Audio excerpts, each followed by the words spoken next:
Hello and welcome to this new podcast. I have with me my friend Namrata. This episode is going to be called The Other Side of a Life Coach. She's been in this journey for, I think, at least 5 years, 4 or 5 years now, doing various things that took her to this point, if I understand correctly. Welcome, Namrata, to the show. Thank you. Thank you, Surinder.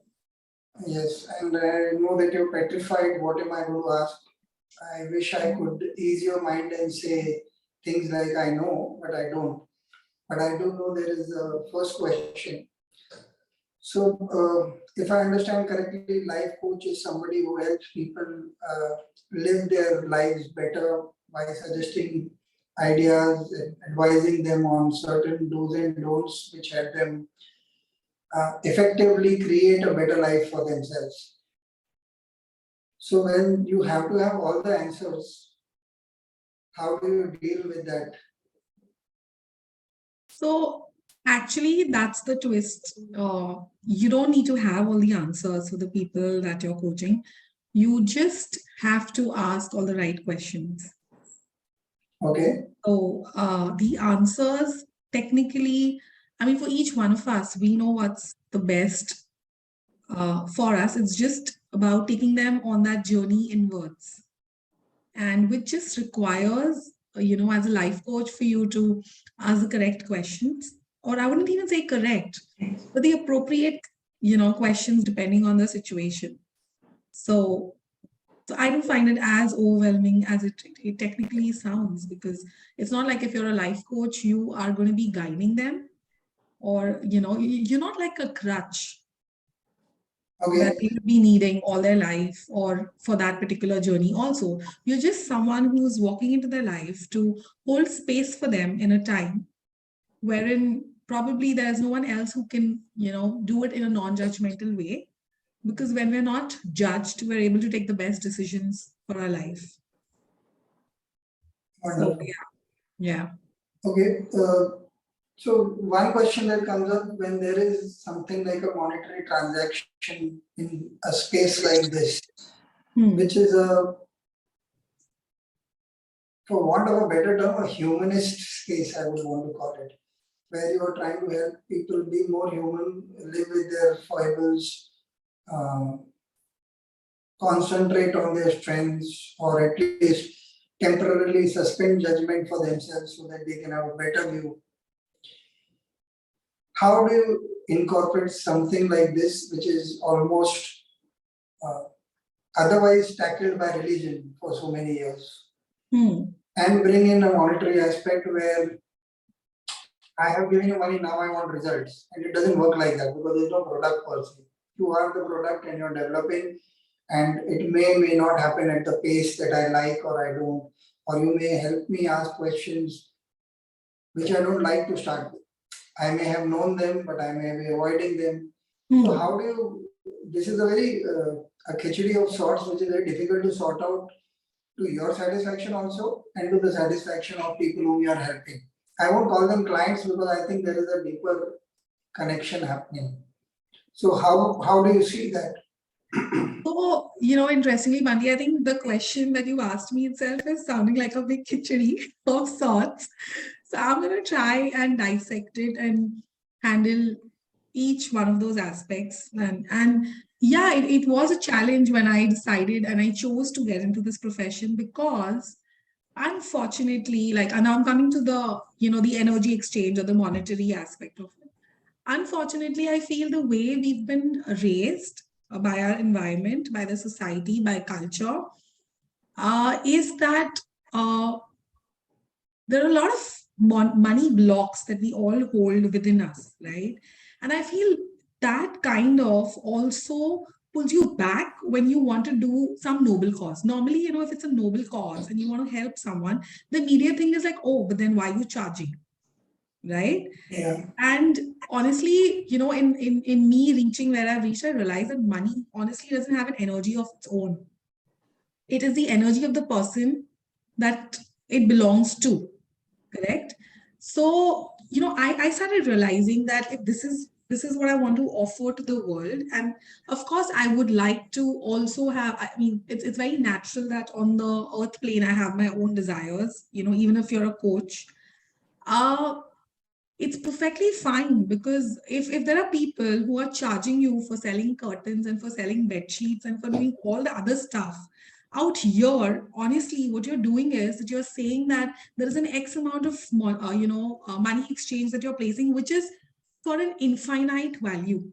So I'm saying, supposing you're taking like $100 and the kind of transformation that you might be giving, you're like helping save someone's marriage, you're trying to help someone raise their child better, you are trying to get someone of an abusive relationship out. So honestly, it's priceless.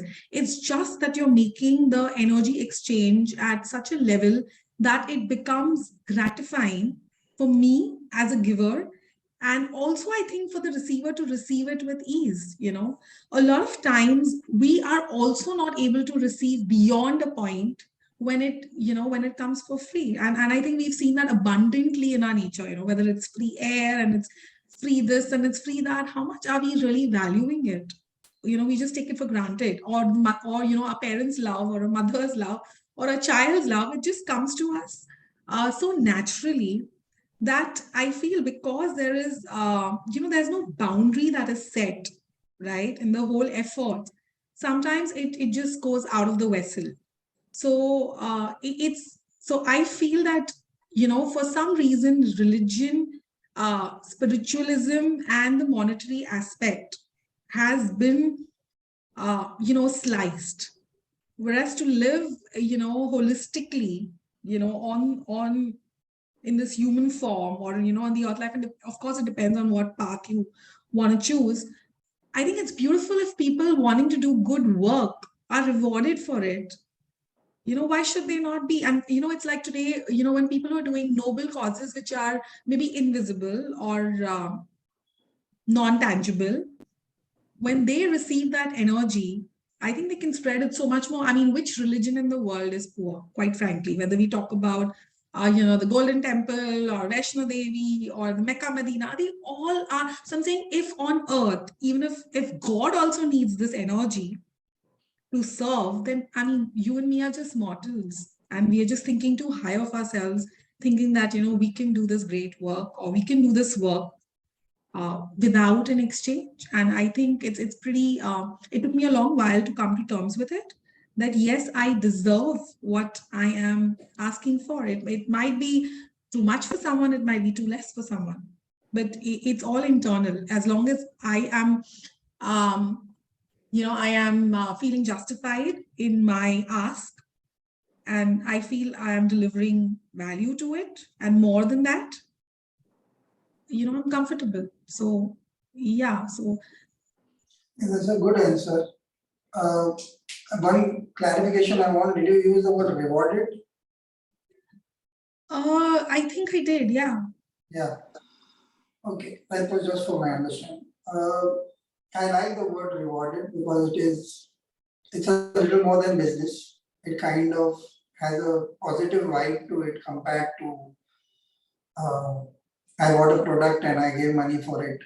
Compared to that, because this is even if I were to call it a soft skill of sorts, dealing with life is difficult as it is for a lot of people.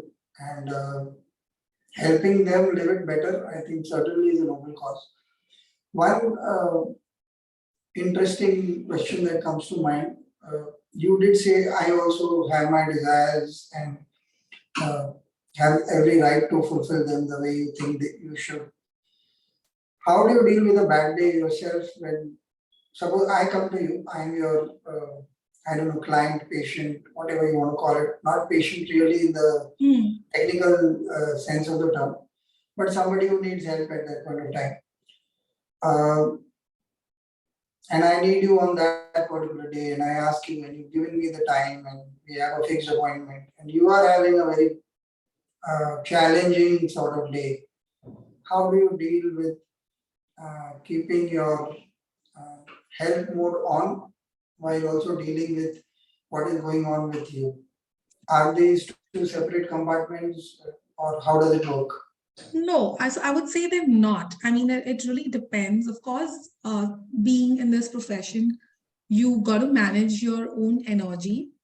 And, I think the intention needs to be set very correctly. So when you set the intention that no matter what it is, and you operate from that intention of service above everything else, there is this source energy which helps you through, because you're doing something which is not uh which is not merely in your hands. It's co-creating with the person who's approached you.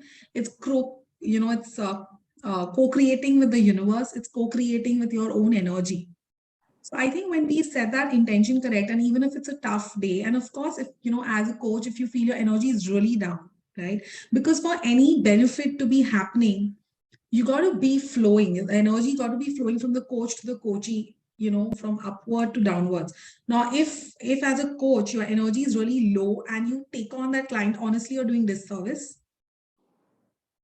Yeah. So I'd rather not do that. So before reaching or answering back, I always assess, am I in a state to flow, to give? And if the answer comes less, maybe I'm not here, but I'm here. But maybe that, it's like, for someone, a cup of water would be enough. The person doesn't need a jug full of water, but maybe he just needs that water at that point in time. So if I can offer myself, I would. And if I feel that I would be doing injustice, then I would just refuse. I would just say that, is it all right if I, do it for you tomorrow? Or if the person really needs, I would probably connect that person to someone, in my profession who could help them out at that particular piece in time. And yeah, so I think it's in a way also like, I would like to say it's like God's work, and you get the energy. It's very rare that you got to like really, really refuse someone. Okay. What do you have to say about karma in the context of your service? Is there anything that you have as a point of view? I can also give you a context. I have done Reiki many years back. Few friends have also done pranic healing, which I am not very well aware what happens inside, but basically it's kind of the same thing. You are helping other people deal with their problems in the present. One of the reasons why I opted out of Reiki and stopped practicing it is,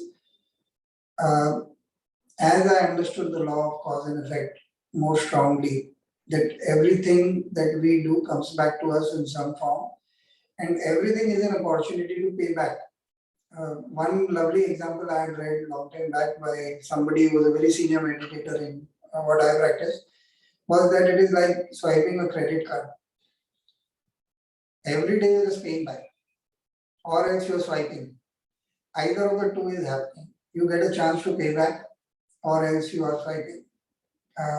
If you start becoming more self-dependent and equanimous and calm, so you're swiping less and you're paying more, and you're paying happily as well.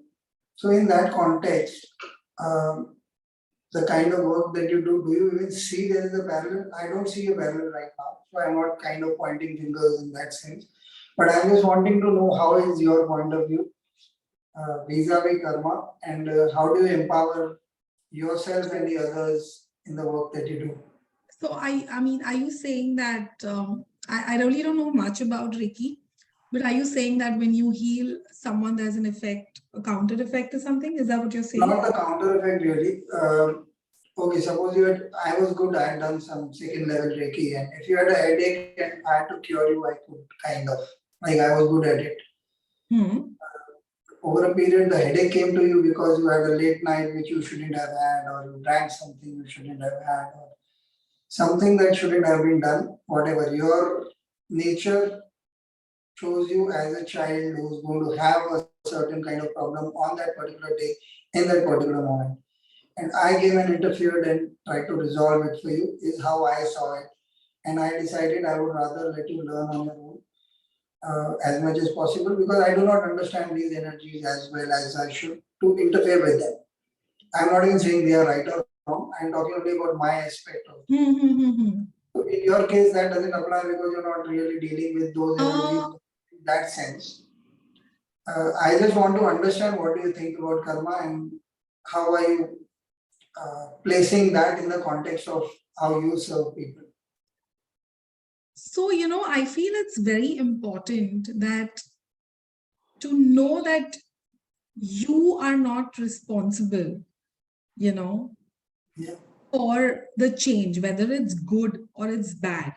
Yeah. You got to operate from that space of detachment to that sense. I'm not saying in terms of serving, but you got to be very conscious of being detached because, like you're saying, if someone is going through, see, eventually, I don't know whether healing would be the right word. For someone, it might be healing. For someone, it might be coaching. For someone, it might be something else. But definitely, you're trying to help that person get out of a particular situation. Yeah. Right. And yeah, so coming back to it, I feel that as long as when you start taking that responsibility, that, oh, this client has come to me, and now it's my responsibility that this person exercises or loses X amount of weight or, has this particular kind of relationship, and I get attached to the solution, right? I feel that's where, you may be interfering. I don't know, but, but if as long as you know that you are just being that medium or you're just holding space, and that person needs to go through what that person is going through to learn that lesson. Because like you're saying, maybe today I might be helping that person overcome this, but then something else might come bigger on that person to learn that lesson. So my job is not to not allow that person to learn. It's about letting that person go through that entire journey, but just being there, like I said, to hold space, right? And make it a little more smoother. Like I would say, like anesthesia. I mean, anesthesia is not a great example because you're not getting numb, but I'm just trying to say it's like you getting operated in a very local, you're not being held with loving hands, and you have to go through that surgery, which you have to go through. But then there are doctors and nurses who are speaking to you softly, or holding your hand softly and saying that, darling, don't worry, you will be operated upon, but you're in safe hands. Allow it to happen and you will heal. The wound will heal. But that doesn't mean that the bandaging or the cleaning of the wound doesn't have to happen. And I feel that's the beauty of being alive or having the consciousness in the human form, right? That we can see that pain. And, if I can just be there to hold it, I'm not taking away the pain. I'm just like helping the person to experience the pain in a different way. As long as the learning happens, I don't think you're, I don't think as a coach, as a life coach, you're really interfering. Okay. Because yeah, you don't try to shift it. So I think a lot of this depends on the internal space where you're operating from as a coach. Sure. So maybe this is like how it is for me, but if you were to talk to another life coach, it probably would be very different.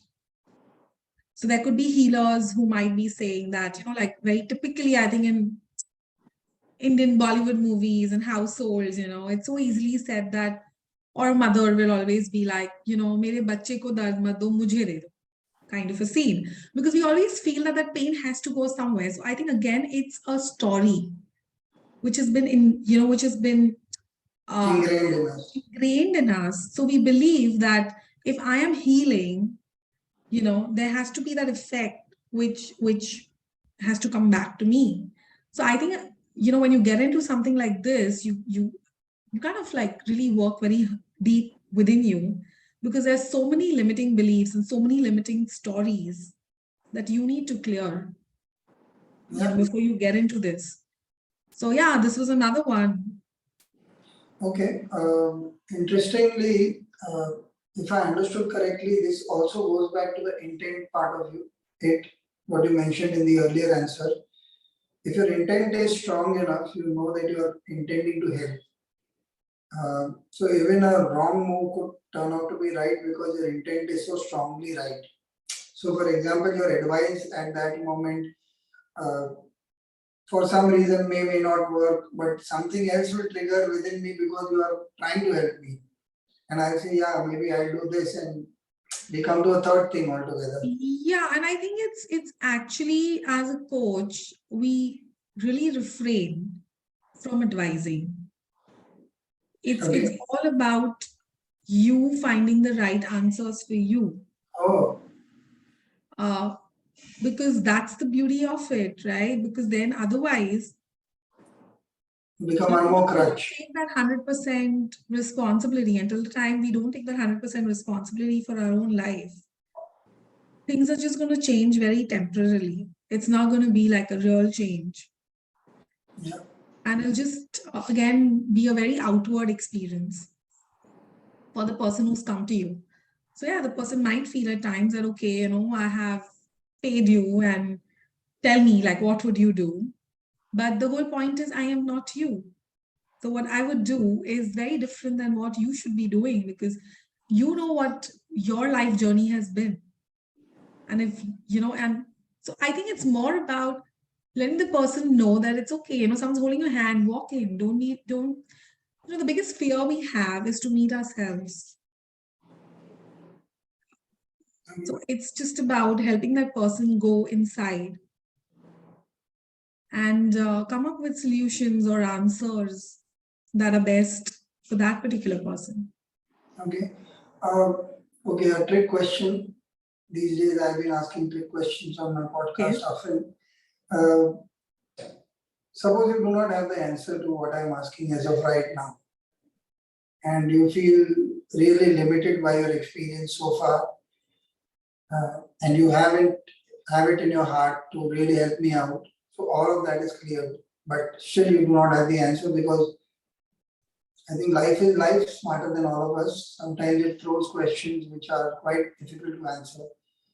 In that case, what do you really do? And I want to know your internal thoughts, not your answers as a coach, but more with how do you deal with this sense of being out of control, if I were to call it that. Definitely you feel internally as a coach that, okay, you know, this is not, you do feel that you've not been able to kind of help the way you would like to. But then again, you know, I feel that maybe there is only as much that I could do and that person could take, because, you know, so I've had people, you know, who would sign up for 10 sessions and, you know, probably they would take only 2, because I don't know, for some of them, I think magic would happen in 2 sessions and they wouldn't come back. But for me as a coach, I would still want to offer those 8. Maybe it's done for them, you know, they've got their answers, or, you know, things have moved for them. But then you realize that it's all right. There would be some people. So the way I balance it out is, if I feel that someone needs more, I offer more. I won't like then restrict myself internally. That, Yeah. you know, it was about 3 months, so now why should I go on for another 3 sessions? Because I know somewhere, you know, that receiving and giving needs to be balanced. So, you know, when you view it like in terms of all of us being connected as humans, it kind of like gets easy, you know. So that's my story to me, that, you know, you really want to help and then the person is not shifting. And I am dealing with someone like that right now. In spite of everything, I can see that the shift is not happening. And you do feel a little helpless, because, you know, you've like tried really hard and you're still trying. But then you honor, like you said, at that point in time, you honor that person's journey.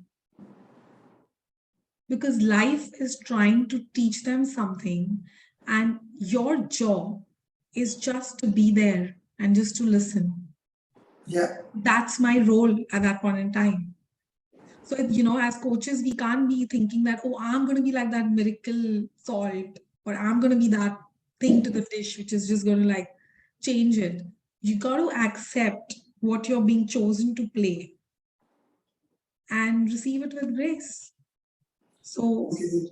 This is very interesting. So, most times when we pick up a job of some other kind, I'm saying in a profession like mine or somewhere else, where when we fail, we feel very disappointed at not having been able to meet up the expectations of the client. Or in your case, it is not just that, because again, the human aspect is so huge, and the person who's come is not really in his or her own mind space to have solved the problem for themselves, and they came to you with some kind of pain or pain point rather. It could be a simple thing that they want to exercise, they are unable to, which is a comparatively simple problem. There are bigger problems in life. And you do not succeed, which would have happened even in your initial years or now or whenever. It's more a generic question. Uh, do you fall back upon this advice that you were sharing? Not advice, again, this mantra that you were sharing with us, that you have to respect and honor the journey of the person. Yeah, I have to, because there's no other way for me to go on doing what I'm doing otherwise. Either I get consumed or I be out there to serve. There are only two ways. So how do you stop yourself from being consumed is my question, because I am now comparing it to other jobs that one does. You've done other jobs as of what I remember. So you took up a job and you were supposed to deliver something to the client and it didn't fall in place for whatever reasons. Similarly here, if one were to see it on a quote unquote material scale of, so how do you deal with the disappointment of not living up to your own expectations of help? How do you deal with this vulnerability? You know, I think I don't let the highs go too high. So, like, you know, if someone's had a breakthrough, it's great and it's fantastic. But I don't let that hit my head and say, oh, now this is because of me. You know? And when it doesn't happen either, then it's not because of it's only because of me, right? So when you operate from that space, I mean, you can't be that, oh, when the good is happening, I'm attached. And when the bad is happening, it's you know, so you got to like kind of apply the formula either ways, because my work is as good as the work that the person who comes to me puts in. Yeah. So, you know, I mean, I might, you know, I might suggest a lot of things, or I might do everything possible under my control or beyond my control. But if the person on the other side is not really receiving it or doing it, it's not going to work. My work works when people choose to do it. So honestly, I think I don't, letting go and being in a flow state really helps. And it happens naturally. Like the other day only, I met this client of mine and she said, oh, you must be doing a lot of meditation, you know, because you take in so much negativity. And, you know, in my mind, honestly, I realized that I'm not really taking it in, because while, you know, like if you sit and now, like if I sit back and I think everything that the client shared and all of that, then obviously it might make you feel in a particular way. But, you know, when you go there with that whole, again, I come back to intention of being there, you're seeing beyond that. You realize and you understand that whatever is being shared is like the residue or the symptoms.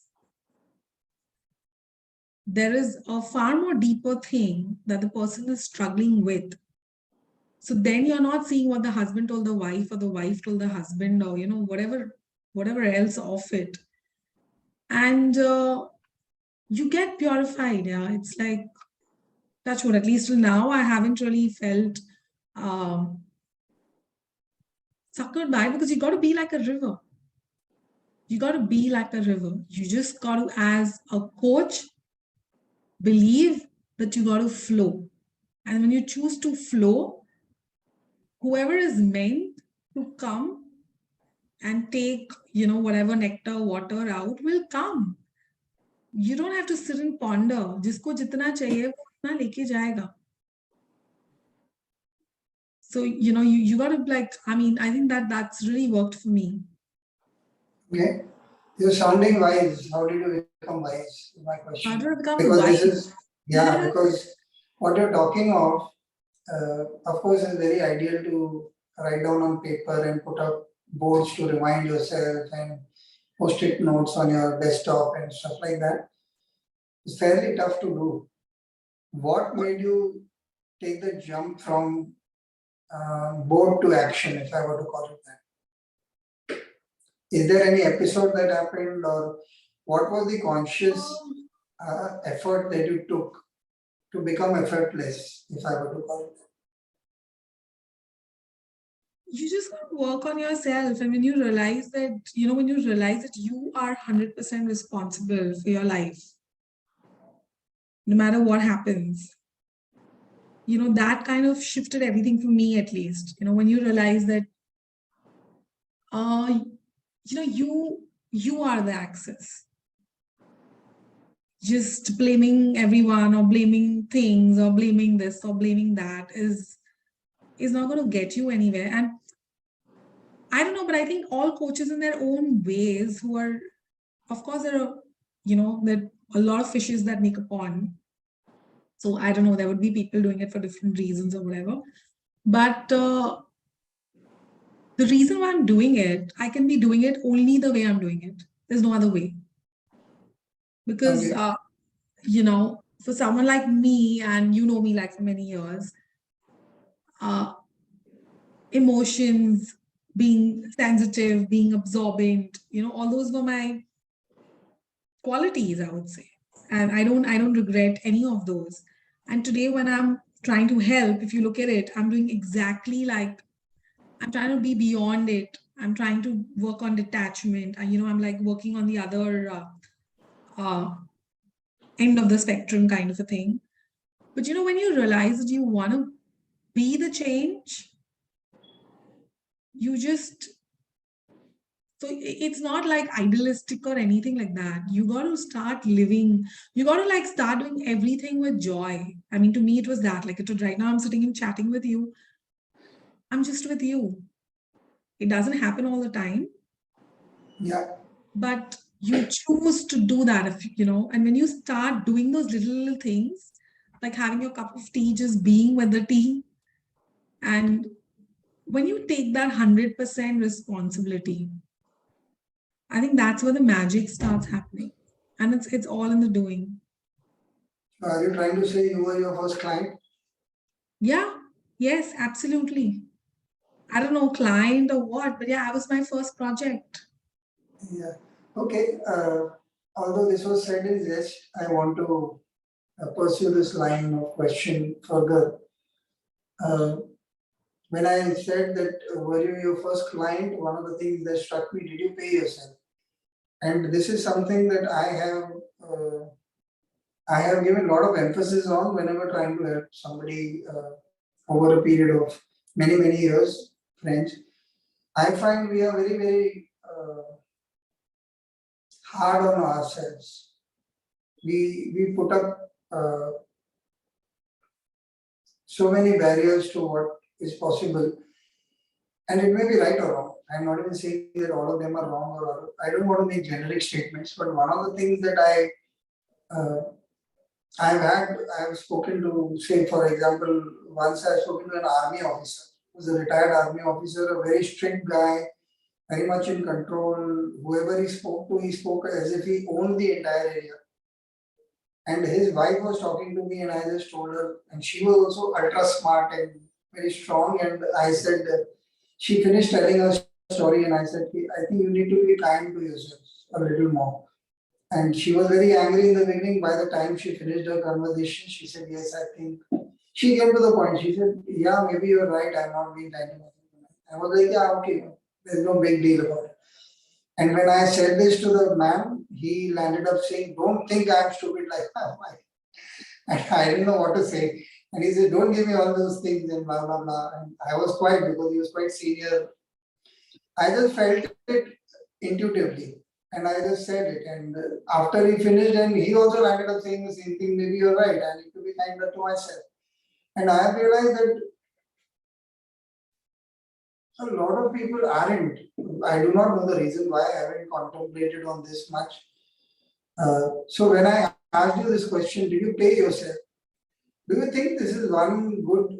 You said you do not advise, but I'm saying, is this a good thing to do? Be kind to yourself most times. Absolutely. Absolutely. We have to be kind to ourselves. So if you were to ask me, yeah, I splurged on myself. I wanted to enjoy materialistic things, non-materialistic things from the money or the energy that I generated on my own. And I did it unapologetically. Not and so this is like if you were to talk about, so this was like how I would say I paid myself. If I were to say how did I pay myself, I didn't offer anything from that money to anybody because I feel that if I'm not feeling full, how am I supposed to offer anything to anyone? So I fill my cup up first and foremost. Yeah. So I went out and I splurged. Not just that, I think in general, what you're saying, Bundy, a lot of times people to protect themselves, okay, I feel people use different shields. For someone, it's being strict. For someone, it's anger. For someone, it's fear. For someone, it's, like, don't talk to me sort of a thing. But actually, these are all shields because we feel vulnerable. So we don't want to like someone coming up. So I think for me, maybe it was fear. And, my life decisions would revolve around, oh, this can go wrong, or that can go wrong, or, this and that, and this and that. So I think, I rewarded myself on that. I said, it's okay, like just chill. I think one of the biggest gifts was to start living life with joy, to be at ease, to be effortless. So yeah, these are the things that I gifted myself, or that's how I rewarded me. Because I think, always being on that, fight or flight mode, it was harming me in ways beyond, and not just me, but, people whose lives are connected to me. I mean, anyways, things are going to happen, right? Whatever's going to happen is going to happen. It's just about how we deal with it. So I think, I really think these are like shields, So you'll see someone, they'll get very angry, or they'll be very uptight, or they'll be very this. Honestly, life is meant to be lived with a smile. It's not about being serious all the time. It's just that as a society, we've started saying, oh, very serious person, so must be very knowledgeable, very this, very that. So I don't view it anymore in that manner. This is just like what I feel. I may be right, I may be wrong, I don't know, but that's my lens. Great. One last question. How do your people, family, your maternal family, and your friends, people who are close to you, see this change in you? Is there an aura of invincibility that they see? Oh, we are not like you. So we don't know how we can deal with our little things. Do they come to you for advice? Do they see you very, she's our Namrata, what's the big deal about whatever she Yeah, I think the people who know you probably they're the last ones to see or acknowledge the change in you. Or I don't know if they're judging you or whatever they're doing, okay? Because some of them might be like, okay, now what is she doing? Or, what is all this? This is like just too much philosophy. I'm talking about people who know you since childhood and things like that. And, but,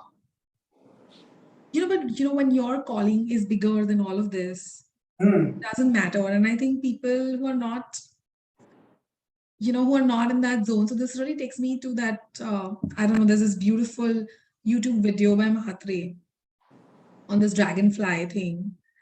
And it's a beautiful story of how, those moths are there, underwater. And then every time one moth goes to the surface of the water and it never comes back, it's gone. And then it's, it goes on happening and it goes on happening. And then, they have this whole meeting and they say that, God knows where is it that people go once they're out of here. So, you know, the next person they decide, whoever goes up will 100% come down and tell us, what is it there? So they said, okay, fine, you know.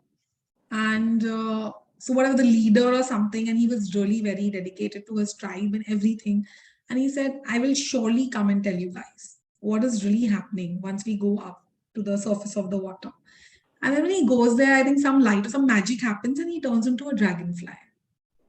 And he's gone up. Now he's hovering on top and he's hovering on top. And he really wants to say that, you know, look, this is what's happened. But then he realizes that until and unless they themselves do it, he won't be able to share it. Right. So you realize that, I mean, I'm not saying I'm a dragonfly and the other people or whatever, but I'm just trying to say that on this journey, there'll be a lot of people who find you unrelatable.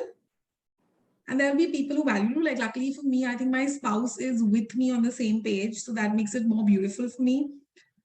But definitely in the beginning, there are people who don't understand, and your friends, you automatically start seeing a little bit of weaning out of people who are connected to you, because you no longer have the same kind of conversations to have that the relationship was feeding on.